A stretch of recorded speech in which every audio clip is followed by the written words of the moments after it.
சீமான் கிட்ட ஆதரவு கேட்கும் டிவிகே தொண்டர்கள். விசிகா தலைவர் திருமாவளவன் கிட்ட நீங்க ஆதரவு கேட்கறது நியாயமான விஷயம் தான், அதை யாரும் தப்பு சொல்ல முடியாது. ஆனா சீமான் கிட்ட போய் எதுக்காக ஆதரவு கேட்கறீங்க? சீமான் 234 தொகுதியில ஒரு தொகுதியில கூட ஜெயிக்கல. ஏன் அவர் போட்டி போட்ட தொகுதியில கூட ஜெயிக்கல. சீமான் மேல முழுக்க டிவிகே கட்சிக்காரங்க ஃபுல்லா அவதூறு மட்டும் தான் பரப்பிட்டு இருந்தீங்க. இப்ப எதுக்காக ஆதரவு கேட்கறீங்க? சீமான் அவர்கள் பிரஸ் மீட் வச்சு சொல்லணுமா, விசிகா சிபிஐ சிபிஎம்லாம் வந்து டிவிகே கட்சிக்கு வந்து ஆதரவு கொடுங்கன்னு சீமான் சொல்லுமா? சீமான் சொல்லுவாரா? நீங்க சாதாரணமா நீங்க வந்து சீமான் அவர்களே ஆதரவு கொடுங்க கேட்டிருந்தா கூட அவர் கண்டிப்பாக கொடுத்துருப்பாரு.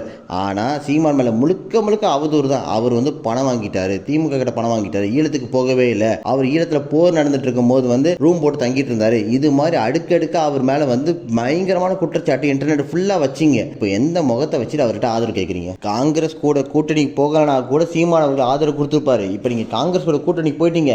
சீமான் என்ன சொல்றாரு?